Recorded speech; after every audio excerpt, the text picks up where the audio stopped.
We are continuing our series on the Orchos Chaim of the Rosh, and we are up to Siman or Os Pei Gimel.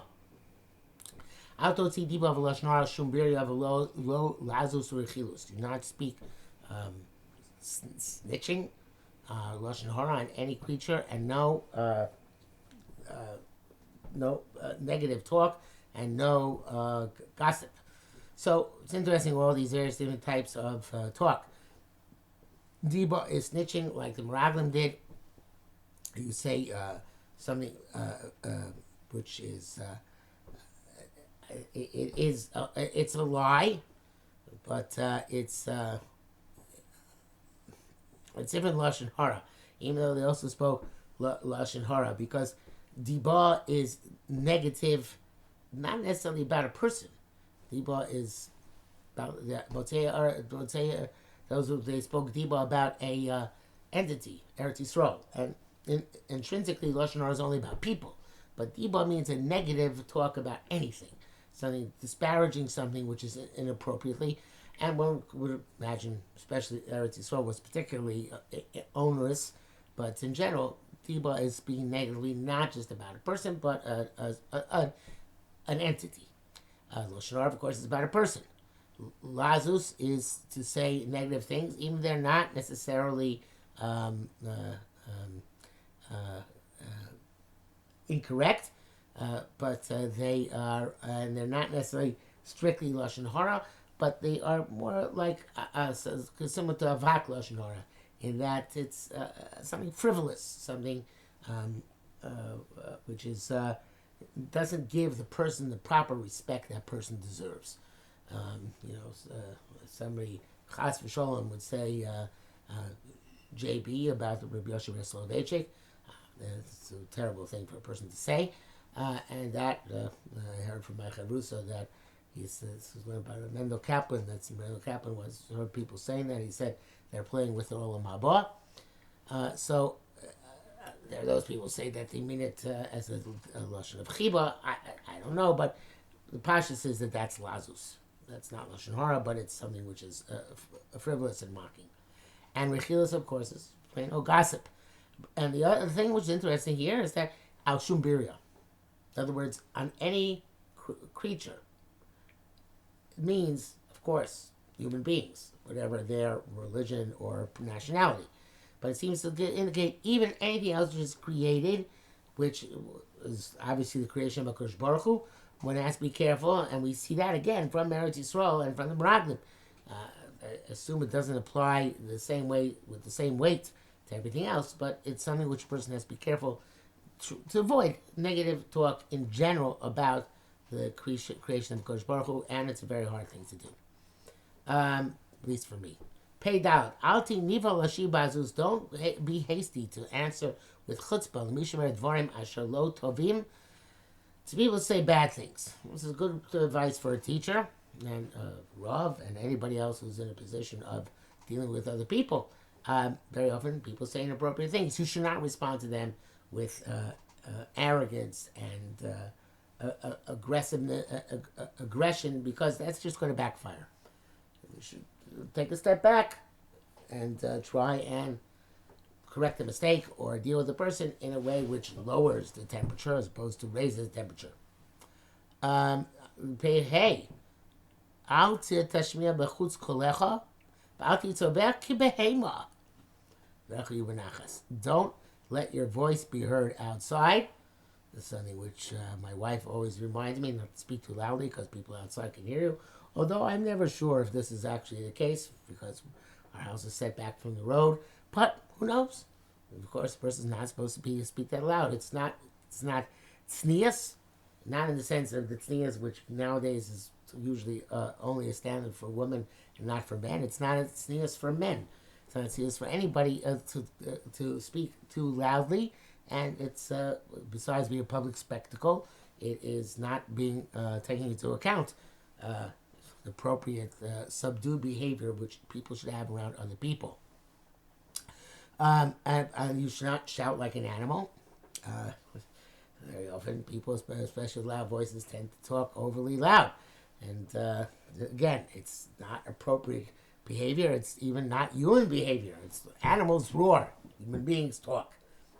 And of course, a person should always speak calmly and deliberately. This is obvious straightforward musar.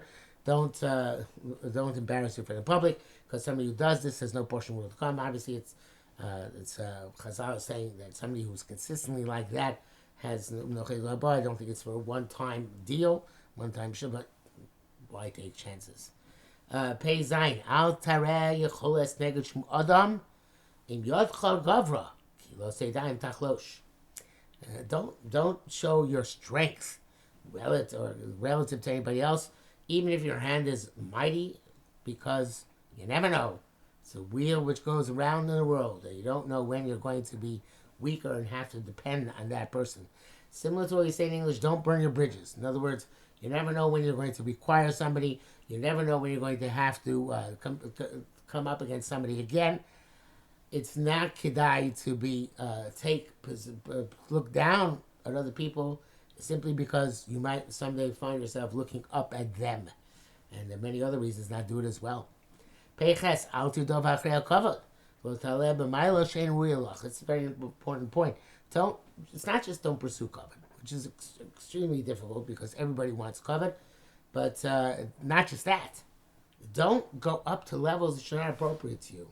If I know that I'm not at a certain level, for me to go and pretend I'm on that level, that is not an appropriate thing to do. And it could have negative repercussions, both in terms of your stature to other people who say, why is he up there? Why is he there? And in terms of your own stature, you will be deluding yourself. And if what's even worse is that eventually you might come to actually believe that you're of that stature, and then you'll never realize that you have to actually grow to reach it, as opposed to just assume the position. There are a lot of other reasons as well, but a person always has to be realistic with himself. Who is a wise person? He who knows his place. Not too low, but not too high.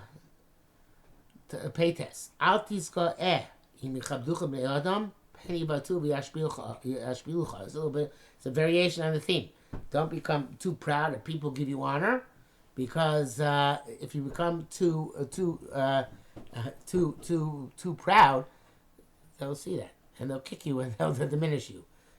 Better humility, regardless of who you're dealing with. If you're dealing with inferiors, dealing with students who are younger than yourself, if you're dealing with employees, whoever you're dealing with, don't be arrogant. Don't become prideful. Someday they might topple you. They might topple you not necessarily in the sense that they're going to get you fired or removed, but they'll respond. And they'll respond in a way which will cause you grief later on. So you'll be diminished in their eyes, and that will have repercussions. Tzadi. Never weaken from looking for friends and people to whom you can love, and they will love you. And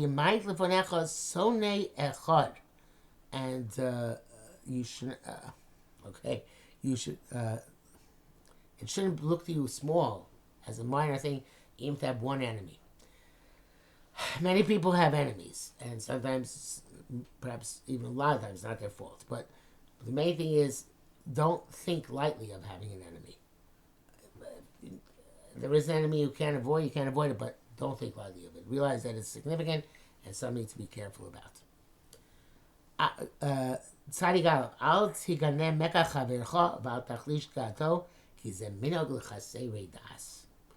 Don't denigrate, this is something which we're going to don't denigrate a purchase of your friend, and don't make him feel bad, because that's the minhag of people who lack wisdom. It's a strange phenomenon that human beings derive pleasure from pointing out how their friends have been taken, cheated, been gullible. It's a kind of schadenfreude, rejoice at others' misfortune. It is something which is part of the negative aspect of human nature. The Rosh says it's for chasrei das, people who lack wisdom. It's true, people can have the inclination, but it's people who lack wisdom. Wisdom is to know everybody should be made to feel good as much as they possibly can. As much as you possibly can make them feel good, it's your incumbent upon you to make them feel good, and certainly incumbent on you not to make them feel bad. And the Brazil says you can even lie about it. You can say that it's something positive, even though that a person purchased the quiet, even though it's not a positive thing. Because the greatest thing in the world is to make other people feel bad, and the worst thing in the world is to make them, the greatest thing in the world is to make people feel good, and the worst thing in the world is to make people feel bad. Tzadi base, because he has sharti. Don't say, oh, my righteousness is what led me to riches. On the contrary, be careful. You might be, even if it was your tzidkus, it's on a cheshbon. Even if you would think you got it because of your righteousness, that could cause you to lose your portion of the world to come, because it's not something for nothing. It's something for your tzidkus. Even if you are a tzaddik, even if you did deserve it, it takes away from what you're going to get. It's not always keren canvas on my bar. So therefore, a person should never say, I got this because I deserved it.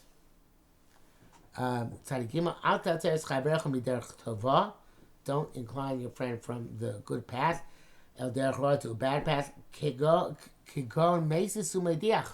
Like somebody who's a missionary or tries otherwise to persuade somebody to even worship Avodah Zarah, and you were being like that. In other words, anytime, not just when you persuade Avodah Zarah.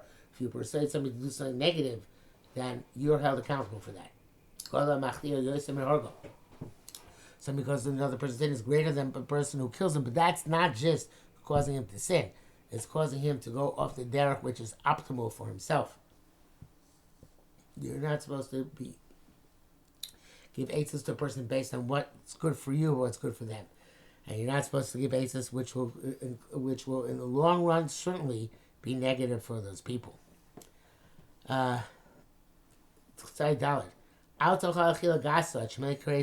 eat a coarse eating to fill your stomach. A lot of sickness comes on eating too much. A lot of sickness comes from overeating. Animals don't overeat, only human beings overeat. And that is a sign of our Yetzer Hara, because it's something which Rosh here says, not necessarily because of some religious reason. That too, of course, gluttony is a sin, but because it's going to make you sick. Tzadik Dal. It's like, hey, don't pursue wine or meat. Even though it's not an Isser in of itself, we know the Ramban says that that's part of Kedoshim Tiyu, not to be a big fresser, a big drinker. And it says here that one of the reasons is because you're going to forget your Creator and you will sin. In other words, your gluttony leads you to abandon principles which you should maintain in order to be able to pursue the object of your desire. And, of course, you are focusing on your own pleasure, not for the purpose of HaKadosh Baruch Hu. It's not eating l'shem shamayim, and it gets to be a chet. Do not put great fear inside your house. Don't make people in your house so afraid of you. A lot of things go wrong. Gemara talks about somebody, one of the Amorim, who they almost fed him pig because they're afraid about not giving meat, and he was very, very strict and angry about things. It's bad. This person should not rely on fear in order to accomplish his aim, although certainly for many people that's the go-to tool for getting what they want or making people do what they want or making people do what's right. Now, so real fear is actually should not be the go-to way. Although he says Ema Yisera is not good. Perhaps a little bit of Ema is good. The one who talks about that, but not. It should be within very strict limitations. Should not be secluded with any woman except for your wife, your mother, or your daughter. I assume it includes grandparents and grandmothers and granddaughters. Even with two women, according to the strict letter of the law, as we paskin, that's usher. I'm not sure what the Rosh was of the Shita that it's a chumrah mida toiva, but in any event, it is in fact also for a person to be misyached with two women, unless one of them is unless one of them is one of these women who will prevent him from sinning, such as his wife, his mother, or his daughter. Perhaps that he means to say that if it's with two,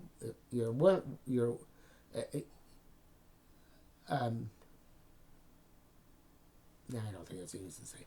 Never mind. Tzadik Ches. Al תשבח אישה ביופיו ותו מעשיה.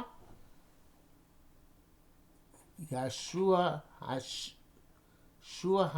השומעים. Okay, I'm not sure how to read that. Don't praise a woman with her beauty and her good deeds.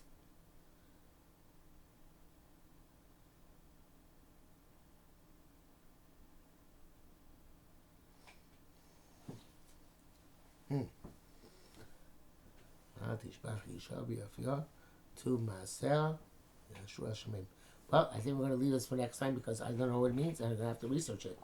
I don't know. Seems there's something missing here.